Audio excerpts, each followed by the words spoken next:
The world's most advanced naval fleets are currently being rendered helpless by a graveyard of hidden explosives. In the Strait of Hormuz, extreme salinity and thermal layers create a sonar blackout where modern technology fails. One wrong move triggers a stealth drone or a primitive mine, instantly ending a billion-dollar mission. Welcome to the Survival Bunker. This is where we, study the brutal reality of surviving war zones, sieges, and battlefield collapse. Today we are going underwater, into the narrowest, most commercially critical, and most mineable stretch of ocean on Earth. The Strait of Hormuz is approximately 33 miles wide at its narrowest point, but its navigable shipping corridors are far tighter than that figure suggests. It carries about 20% of the world's traded oil through those corridors every single day, and it sits within direct range of Iranian coastal batteries, fast attack boat bases, and a mine warfare doctrine that has been actively developed, tested, and deployed since the 1980s. The Strait is not a theoretical threat environment. It is a documented operational kill zone, and the physics of its water column make it one of the most technically hostile mine clearance environments on the planet. The Strait of Hormuz connects the Persian Gulf to the Gulf of Oman, forming the only maritime exit for the oil exports of Saudi Arabia, Iraq, Kuwait, the UAE, and Iran itself. Its strategic importance is daily and quantified. Approximately 17 to 21 million barrels of crude oil transit the strait every day, according to the U.S. Energy Information Administration, a volume that represents a significant fraction of total global supply moving through a single geographic bottleneck. The navigational constraint is actually more severe than the overall strait width might imply.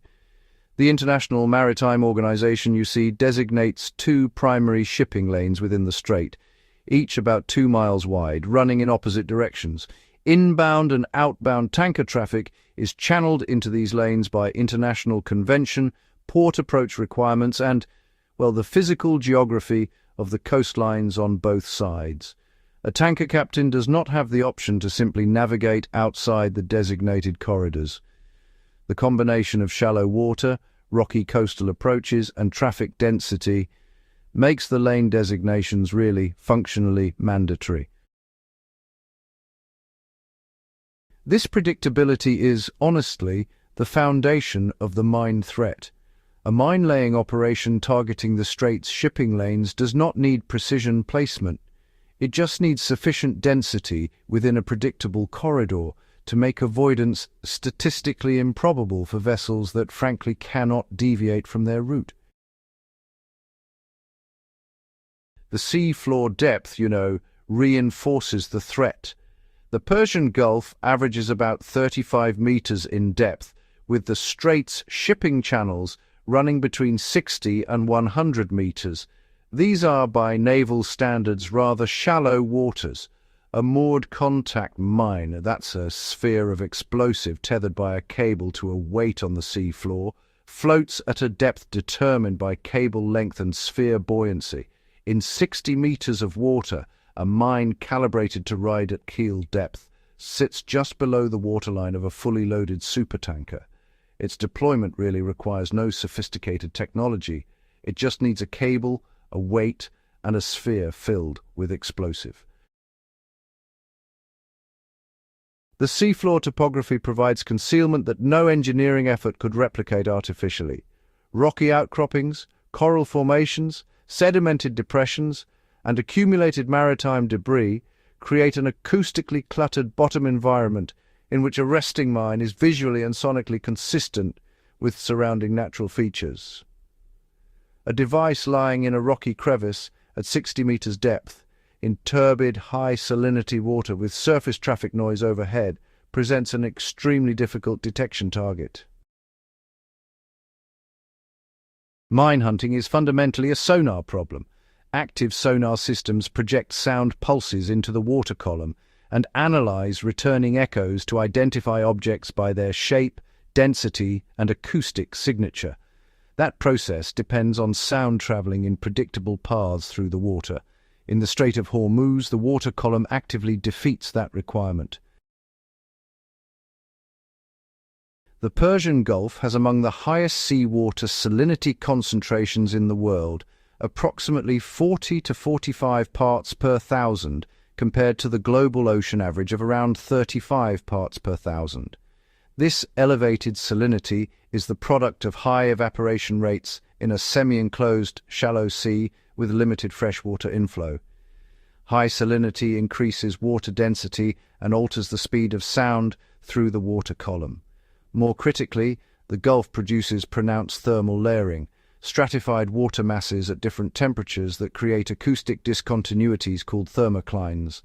When a sound wave crosses a thermocline boundary, it refracts. It bends at an angle determined by the temperature differential across the boundary.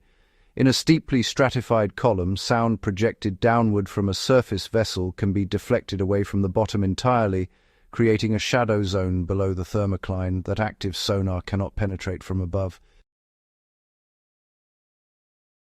The strait generates particularly sharp thermoclines through the interaction between the hot, shallow, high-salinity Persian Gulf water and the cooler, denser water entering from the Gulf of Oman through the deeper southern channel. This exchange creates a dynamic layered structure that shifts with season, tidal cycle, and time of day, making consistent acoustic prediction unreliable, and honestly forcing mine-hunting vessels to operate without stable sonar performance across their operating area. Commercial traffic compounds the problem through ambient noise. The strait carries continuous, heavy vessel traffic, tankers, container ships, LNG carriers, each generating broadband underwater noise from propellers, engines, and hull vibration. The aggregate underwater noise floor in the shipping lanes is among the highest of any waterway on Earth.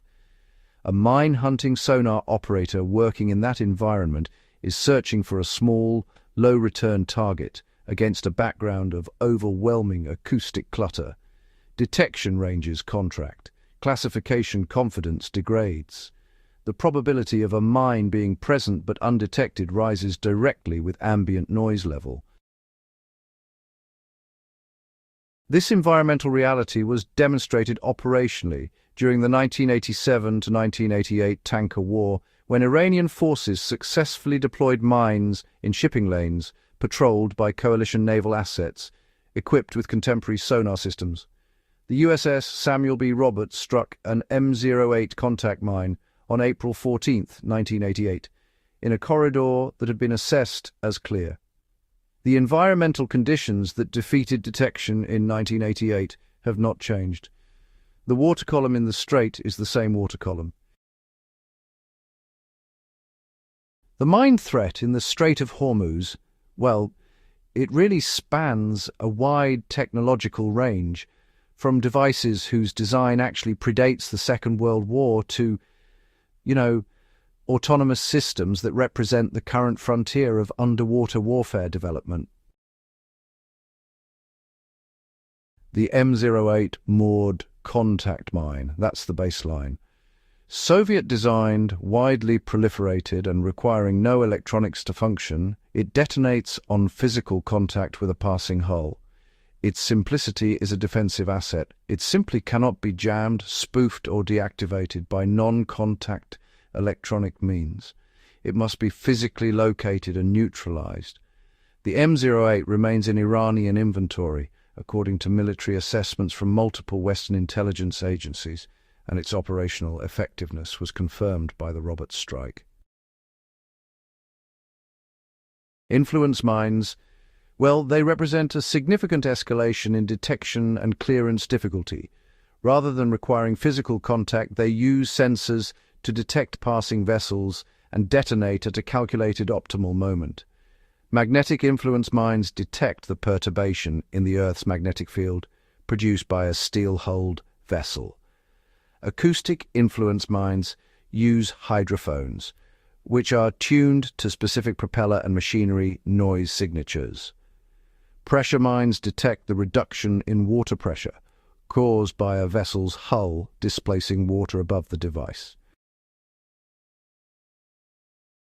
Multi-influence mines, combining 2 or even 3 different sensor types with programmable logic, introduce a level of targeting specificity that, fundamentally complicates countermeasures. For example, a device might be programmed to respond only when it detects the simultaneous combination of a particular magnetic signature, a certain acoustic profile, and a pressure reduction that's consistent with a deep-drafted warship. This allows the mine to ignore commercial tanker traffic and instead selectively target naval vessels. Traditional mine sweeping, which usually involves towing influence field generators to trigger mines ahead of a clearing vessel, now requires precisely replicating the multi-parameter signature the mine is programmed to respond to. Without knowing the exact programming, it's entirely possible that a sweep could pass over active devices without ever triggering them. Iran has in fact publicly demonstrated the development of autonomous underwater vehicles during several military exercises, with state media releases showing UUV systems that are described as being capable of offensive mine-laying operations. A mobile device that can navigate itself to a target area before entering a terminal activation mode presents a categorically different detection problem compared to a fixed moored mine. Its position continues to change until it actually activates. And, interestingly, its pre-activation acoustic signature might be practically indistinguishable from legitimate commercial subsurface traffic. The asymmetry at the heart of the Hormuz mine threat is, simultaneously financial and operational. So, a moored contact mine costs somewhere between about $1,500 and $5,000 to produce, depending on, how complex the design is and the context of its manufacture. Now, compare that to the naval vessels needed to actually detect and neutralize these mines. Those cost tens of millions of dollars to build, and then millions more each year just to keep them running. Every single time a remotely operated disposal system is sent out to neutralize one mine, it needs a dedicated, sortie, detailed engineering analysis of the specific device and the careful placement of a neutralization charge. All of that adds up to a process that frankly costs orders of magnitude more than the mine itself. The cost-exchange ratio in this case structurally favors the mine layer at every stage. Mine-sweeping operations in the Strait's conditions, they face a really tough tactical problem. These operations can't be done in isolation from the wider threat environment. Iran's coastal defense infrastructure on the northern shore includes anti-ship missile systems, fast attack craft that can be deployed quickly from multiple bases, and shore-based artillery that covers the shipping lanes. A mine-hunting vessel, which needs to move slowly, keep a precise course to stabilize its sonar, and stay focused on the underwater search, is operationally constrained in ways that make it vulnerable to both surface and coastal threats at the same time. So, conducting mine clearance while also defending against fast attack craft and coastal missiles means the support force structure has to split its resources between two, concurrent tactical problems. The economic impact of the mine threat, interestingly, doesn't actually require ships to be sunk. Take the 2019 Gulf of Oman tanker incidents, for example. Limpet mines were attached to commercial vessels, and that alone caused immediate increases in war risk insurance premiums for ships passing through the strait, along with noticeable short-term movement in oil prices. It's worth noting those incidents involved just a small number of devices attached to hulls in port, not an actual minefield in the shipping lanes. If there were a confirmed active minefield in the main transit corridors, the resulting market disruption would be on a scale that, honestly, makes the 2019 events look like a minor data point. The deterrent value of the mine capability, the ability to threaten a mining campaign credibly without necessarily executing one, is itself a strategic asset that Iran has demonstrated willingness to exercise. During periods of elevated tension, Iranian military officials have publicly referenced the capability to close the strait, and those statements have produced measurable insurance and market responses. The mine does not need to be in the water to impose costs. The balance between mine-laying capability and mine clearance capability in the Strait of Hormuz has not shifted decisively in favor of the clearing force. In 2026, the structural advantage remains with the mine layer. The U.S. Navy's current mine-hunting capability centers on systems including the Mark 18 Mod 2 Kingfish unmanned underwater vehicle for mine reconnaissance and the AN/AQS-20 towed sonar system for area search.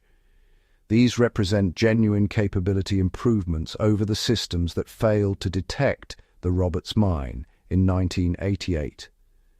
Their operational performance in the Strait's specific acoustic and thermal conditions is constrained by the same environmental factors that degraded earlier systems: the thermocline shadow zones, the high ambient noise floor, and the cluttered bottom topography that provides natural concealment.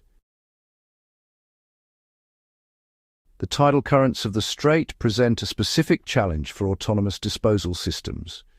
Current variations in the shipping lanes can reach 2 knots and above during tidal cycles. A small UUV approaching a mine for neutralization charge placement in a 2-knot current must maintain precise positional control during the final approach phase, a demanding requirement for thruster systems operating at the limits of their authority against a dynamic water flow. The fundamental clearance rate problem remains unresolved. The number of shipping lane miles that a mine-hunting force can clear per day in the Strait's conditions is significantly lower than the rate at which mines can be deployed by a force with pre-positioned assets and operational preparation time. A mining campaign initiated with pre-surveyed deployment coordinates, conducted at night under acoustic cover from commercial traffic, cannot be cleared on a timeline that prevents major commercial disruption. The mathematics of the chokepoint favor the mine layer at every decision point. The Strait of Hormuz is not a solvable problem in the conventional sense. Its geography is fixed. Its water column physics are fixed. Mines are inexpensive. The vessels that must transit it are predictable and valuable. Every countermeasure development program addresses those conditions at the margin, improving detection probability, reducing clearance time, hardening vessels against mine blast effects.